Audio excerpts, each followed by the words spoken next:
청담동 주식 부자 이희진 씨의 부모를 살해한 혐의로 검거된 피의자 34살 김모 씨가 오늘 구속됐습니다. 김 씨는 자신이 죽이지 않았다, 억울하다고 말하면서 혐의를 부인했는데요. 네, 이수정 경기대 범죄심리학과 교수 양지열 변호사와 함께 이 사건 자세히 살펴보겠습니다. 두 분 안녕하십니까? 안녕하세요. 네. 자, 본격적으로 이야기 나누기 전에 오늘 함께 다룰 내용 영상으로 짧게 정리했습니다. 먼저 보고 오시죠.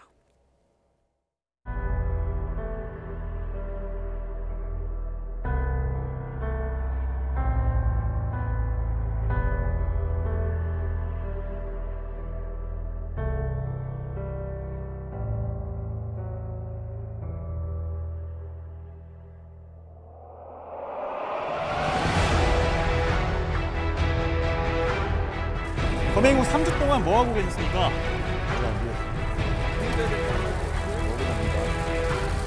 억울하다고 하셨는데 어떤 점이 억울하신 건가요? 제가 안 죽였습니다.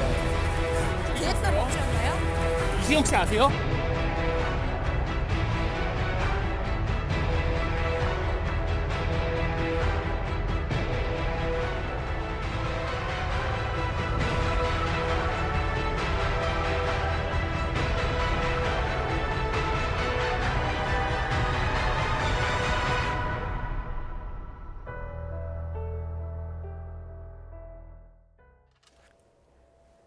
네, 끔찍한 살인사건 그리고 의문이 많이 드는 사건이기도 합니다. 조금 전에 보신 것처럼 피의자가 억울하다라고 얘기를 했는데요. 직접 듣고 오겠습니다.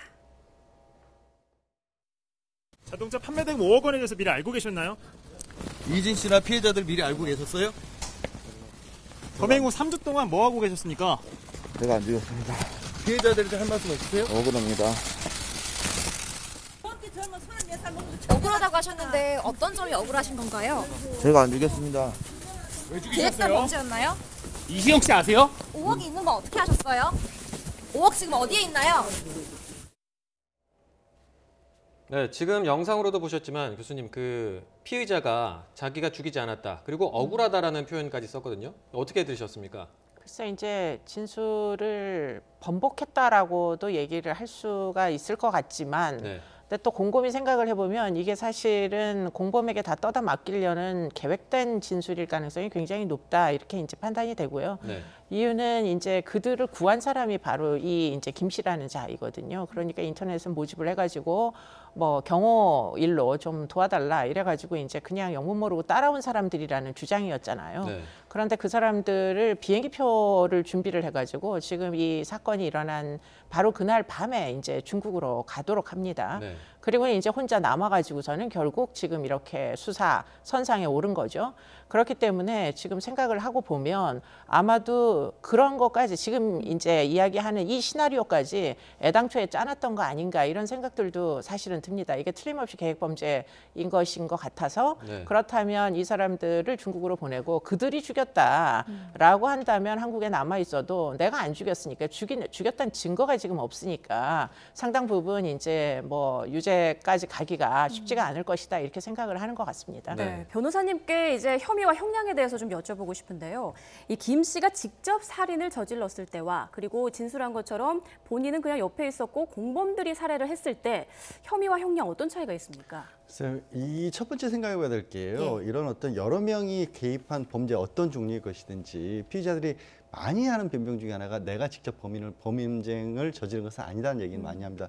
그런데 사실 그 자리에 있게 된 계기 그리고 만약에 아직은 두 가지로 확인된 건 아니지만 그런 어떤 강도 살인이라는 걸 할 계획을 하고 갔었을 경우에는 자신이 직접 어떤 그 살인 행위를 하지 않았더라도 범죄는 똑같이 책임을 지는 겁니다. 네. 그리고 이 부분은 사실은 좀 저도 신빙성이 많이 떨어진다고 하는 게 만약에 본인은 그냥 이른바 강도만을 계획하고 들어갔고 그 사람들도 그런 계획하에 들어갔는데 도피시킬 계획을 미리 세워놓은 사람들이 거기에서 본인이 어떻게 보면 사람을 해치는 것에 대해 반대하고 나섰다라면 상식적으로 봤었을 때 그 사람들이 그러면 이 피의자 김모 씨에 대해서는 왜 그냥 고스란히 남겨놓고 갔을까요? 오히려 행적을 지우기 위해서 저 사람도 해칠 가능성도 있었다는 거 아니겠습니까?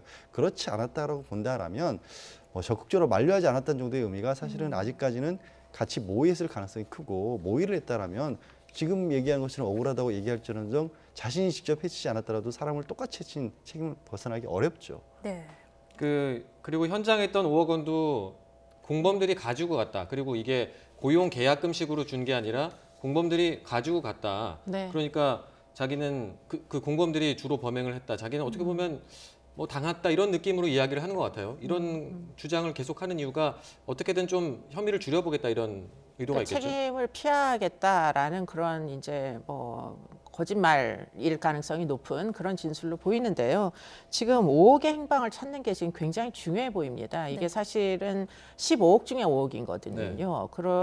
그러다 보니까 이제 차량을 팔아서 이제 10억은 계좌로 입금을 하고 그다음에 이제 5억이 남아서 그걸 현금을 아버지가 그걸 들고 이제 집으로 갔다라는 건데 아버지가 집으로 현금을 5억을 들고 갔다라는 걸 사전에 미리 알았다는 거예요. 문제는 알지 않았으면 지금 현관까지 그러니까 집 앞까지 이제 쫓아 들어가는 게 사실은 불가능하죠. 우발적이었다면. 그렇기 때문에 이런 정보를 이미 사전에 미리 알았다는 것인데 그렇다면 이 5억이 어디로 갔느냐. 이 돈 때문에 범행이 일어났는데 지금은 이 뭐 완전 증발했다는 거잖아요. 네. 저 5억을 가지고 중국으로 비행기를 타고 가기는 굉장히 어려워 보이거든요.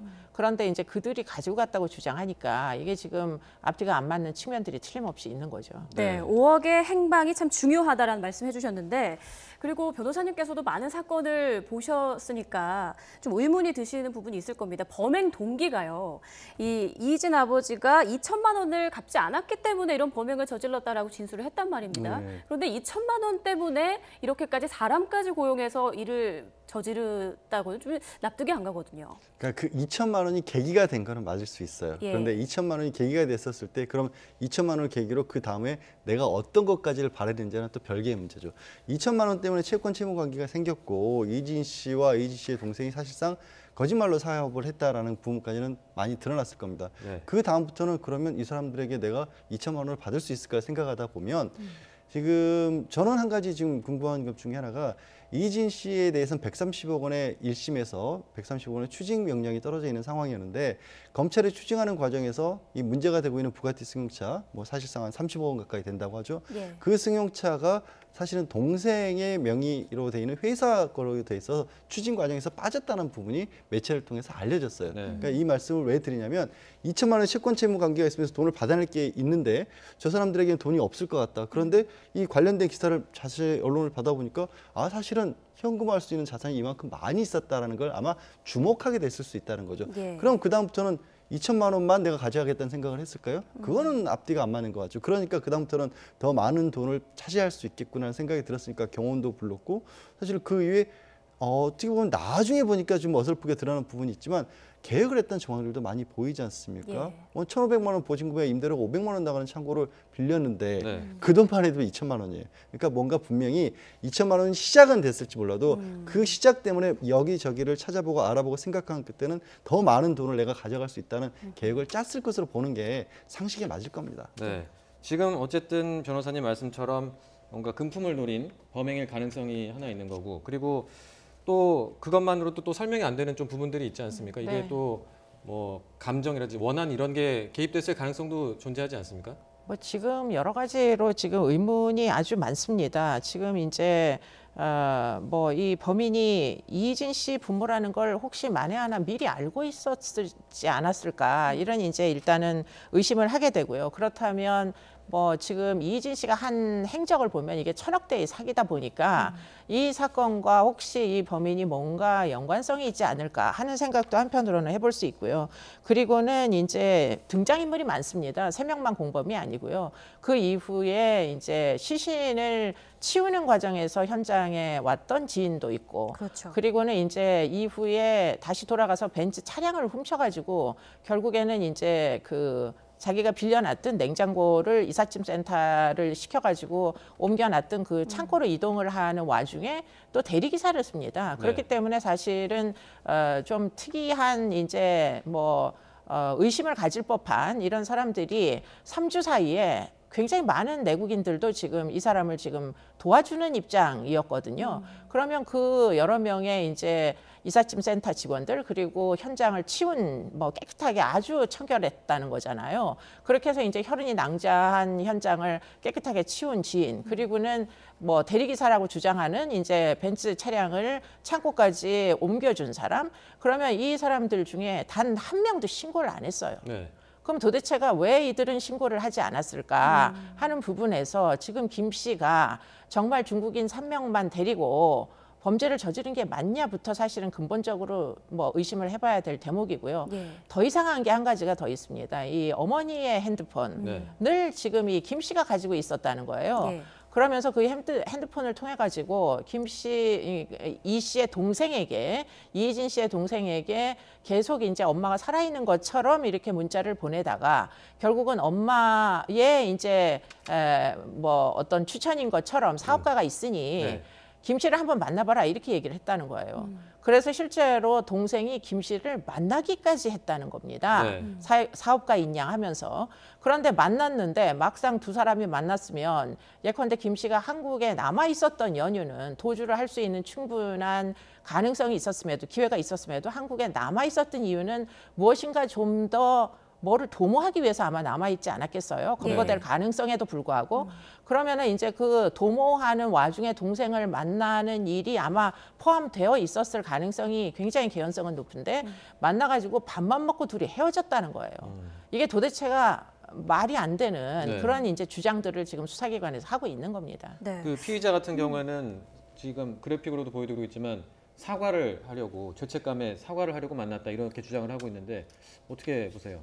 죄책감이 사과를 하면 그 자리에서 그냥 살인죄로 자수를 하겠다는 건가요? 그럴 시도는 전혀 안 보이고 네. 저는 오히려 좀 전에도 이 교수님도 지적을 하셨지만 추가적인 범행을 생각하고 있었던 게 아닌가 하는 쪽이 더 무게를 둬요. 왜냐하면 이 사람이 김모 씨 피의자가 쉽게 검거가 된 이유가 사실 범행을 저지르기 위해서 정말 보란 듯이 CCTV가 있는데도 아무렇지 않게 네 사람이 그냥 걸어 들어와서 이런 탈취를 했거든요. 네. 예. 그리고 3주 동안도 전혀 피할 생각도 하지 않았었고 예.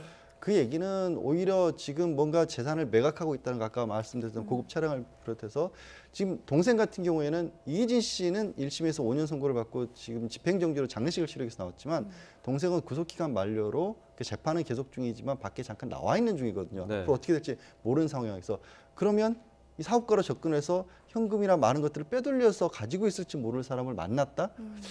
돈을 더 노렸다라고 보는 게 오히려 맞지 않을까.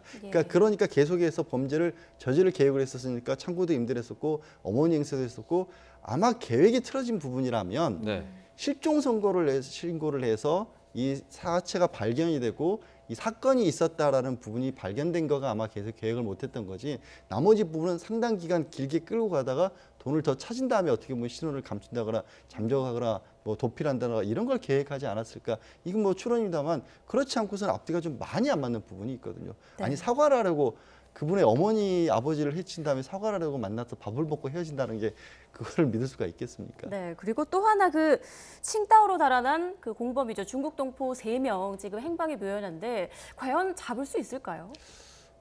글쎄요. 이제 뭐 인터폴 쪽에 적색 수배도 뭐 이제 예. 요청을 해놓은 상황이긴 하지만 이 사람들도 본인들이 이런 범죄를 저지르고 있다는 것을 계획하고 갔다면 뭐 중국이라는 곳이 그렇게 쉽게 사람을 찾을 수 있는 데는 아니다라고 지금 알려져 있고요. 다만 세 사람 다 한국에 꽤 오래 이른바 정주행이라고 하죠. 정착을 하려고 마음을 먹었던 사람들이었는데 그게 두 가지가 될 수 있을 것 같아요. 하나는 그러면 한국 생활로 오래 해서 생각보다 중국 쪽에 남아있는 연고가 많지 않았을 가능성도 있고요. 정반대로 그렇게까지 오래 한국에서 생활을 했고 한국에 정착을 하는 사람이 사건을 저지르고 미리 계획해서 도망을 가려면 중국 내에서 도주로까지도 좀 어느 정도 예상을 해놓고 계획을 해놓고 도망을 갔다라면 오히려 더 잡기가 어려울 수도 있겠죠. 교수님, 그리고 아까 말씀해 주신 것 중에 그 뒷수습을 위해서 2명이 지금 원래는 이제 피의자 김 씨의 친구에게 부탁을 했는데 친구가 직접 올 수 없으니까 자기의 지인 2명을 보내서 그 2명이 현장을 봤다는 거 아니겠습니까? 그렇습니다. 보고 근데 이거는 싸움 중재가 원래는 싸움 중재로 얘기를 듣고 왔는데 이거는 그런 수준이 아닌 것 같다. 신고를 하라라고 권유를 하고 지금 현장을 빠져나갔다라는 게 그 2명의 지금 주장이거든요. 근데 그 주장이 사실은 믿기가 어렵죠. 네. 왜냐하면 현장은 이제 둔기로 이제 사망한 거니까 혈흔이 뭐 낭자했을 텐데 네. 그러면은 유혈이 낭자한 현장에 갔다가 뭐 이상하구나. 그러고 그냥 나왔다는 주장이잖아요. 그런데 그 현장은 정말 이제 나중에 경찰이 둘이 닥치고 보니까 너무너무 깨끗해서 아주 청결하기가 뭐 너무 청소를 잘해놓은 것 같았다 이런 얘기란 말이에요. 그러면 유혈이 낭자한 현장을 본인이 혼자 다 그렇게 깨끗하게 닦았을까? 아니면 이 둘도 같이 함께 청소하는데 참여했을까? 아마 후자였을 가능성이 굉장히 높아 보이거든요. 매우 깨끗했다고 하니까. 그러면은 왜 청소를 다 해놓고 저런 거짓말을 하는가? 관련이 있는 사람 아니면 저렇게까지 거짓말을 해야 될 이유가 대체 뭔가. 네. 관련이 없는 사람 같으면 가가지고 혈흔이 뭐 그렇게 유혈이 낭자하면 신고하면 그만인데 네. 왜 신고도 안 하고 모르는 사람들이라고 주장하면서 네. 대체 말이 안 되는 얘기들을 지금 하고 있고요. 네. 그리고는 또 이해가 안 되는 게 동생도 엄마와 이제 거의 열흘 이상 만나지 않고 카톡으로만 얘기를 했다는 거거든요. 네. 그러니까 문자로만. 그런데 도대체가 이제 문자 내용이 이해가 잘 안 되는 게 집 번호를 비밀번호를 바꿨다는 거예요. 근데 자식이 이제 출소를 해가지고 드디어는 반갑게 와가지고 차도 팔아가지고 현금을 5억씩이나 엄마에게 들려서 보냈으면은 네. 자식 모르게 비밀번호를 바꾼다는 게 그게 말이 되는가요? 근데 이제 비밀번호를 바꿨다는 거고 비밀번호를 알려달라 이렇게 얘기해서 바뀐 비밀번호라고 알려줬는데 그걸 틀린 번호를 알려줘가지고 가가지고 눌러보니까 뭐 안 열리니까 다시금 또 이제 번호를 알려달라 뭐 이런 와중에 아 엄마가 아니구나 하는 느낌이 들어가지고 실종 신고를 뒤늦게 냈다는 아들의 주장도 네. 이게 정말 아들이란 사람이 실제로 이제 피해자의 가족만이기는 할까? 아니고 이제 이 사람도 사실은 이제 형과 공모를 해서 뭐 천억대의 사기를 친 공범인데 그렇다면 저 사람 얘기를 도대체 어디까지 믿을 수 있을지 하는 것도 의문이고요. 전 애당초에 그 10억을 차를 팔았다고 칩시다. 네. 그러면은 계좌로 10억을 받았다는 거고 5억은 현금으로 받았다는 건데 현금으로 굳이 왜 받나요, 네. 돈을? 그냥 계좌이체 해가지고 거기서 뭐 돈을 뭐 출금을 해서 부모님께 갖다 드리면 되는 일인데 왜 그렇게 이상한 방식으로 돈을 쪼개가지고 받는지도 좀 설명을 해야 될 부분인 것 같습니다. 네, 지금 네. 뭐 상식적으로 이해가 안 되는 부분들이 좀 많은 것 같습니다. 그 변호사님 아까 그 2명 같은 경우 있잖아요. 그 뒷수습을 하러 갔다가 그냥 빠져나갔다고 하는 사람들 그런 사람들 경우에는 뭐 신고를 안 한 거에 대해서 어떤 뭐 불이익 같은 건 없습니까? 뭐 그 사람과 범죄와 연관성이 있다든가 그 특별한 어떤 관계가 있지 않는 이유로 신고를 안 했다는 걸로 또 처벌을 받지는 않죠. 우리가 이제 흔히 도움을 주지 않았다는 이유만으로도 어떤 직접적인 계약상이라든가 어떤 다른 인연이 그 관계가 있지 않으면은 구호를 안 했다 그래도 처벌하지 않는 것처럼 불신고 의무만으로도 뭐 처벌을 받지는 않습니다. 네. 다만 미심쩍고만은 저도 분명히 있어요. 아마 이런 부분들 아마 경찰에서도 충분히 조사를 하고 있을 것 같고 뭐 사람을 구하는 과정에서도 이게 이 공범들 세 사람을 구하는 과정에서도 전과가 없는 사람을 찾았다라는 지금 얘기도 보도가 나왔지 않습니까? 네. 그 부분도 장기간 어떤 계획, 범죄 이런 것에 대비한 게 아닌가. 그러니까 전과가 있는 사람들이라면 뭔가 사건이 드러났을 때 경찰이 이 주변에 있는 전과 있는 유사 전과 있는 사람들부터 먼저 찾아본 것 정도는 계산을 했다는 거거든요. 네. 그런 부분은 또 상당히 치밀했던 거죠. 그러니까 이게 뭔가 이 피의자가 그렸던 다른 큰 어떤 계획이 있는데 그게 틀어졌던 게 아닌가 하는 생각이 듭니다. 네, 경찰이 이제 강도 살인 혐의로 오늘 이제 계속 수사를 이어간다는 방침인데 앞으로 수사 방향은 어떻게 전개될까요? 결국엔 지금 제기된 많은 의문들이 예. 있죠. 왜 이렇게 어설픈 듯하지만 충분하게 또 계획된 부분도 있었고 또 지금 뭐 지인과의 관계라든가 과연 그러면 뭐 말씀하신 것처럼 현금이 이렇게 준비가 되는 부분을 어떻게 알고 있었느냐라는 부분들 그리고 부모님들이 만나서 돌아오는 시간까지 알 정도면 사실은 이 부모라는 분들과 미리 약속이 돼 있었던 건가 아니면 다른 누군가가 알려줬을까 이런 부분들 하나하나 확인해야 될 게 너무 많은데 아직 너무 초동 단계라고 보이네요. 네. 이런 부분들은 사실 경찰 분들이 당연히 의문을 가지고 수사를 하고 있을 겁니다. 알겠습니다. 앞으로 이 관련해가지고 좀 밝혀져야 될 부분이 많은 것 같습니다. 그 앞으로 좀 수사 과정도 추가로 좀 지켜봐야 될 것 같습니다. 이수정 교수님은 이제 여기서 좀 인사를 드리도록 하겠습니다. 네, 오늘 말씀 고맙습니다. 고맙습니다.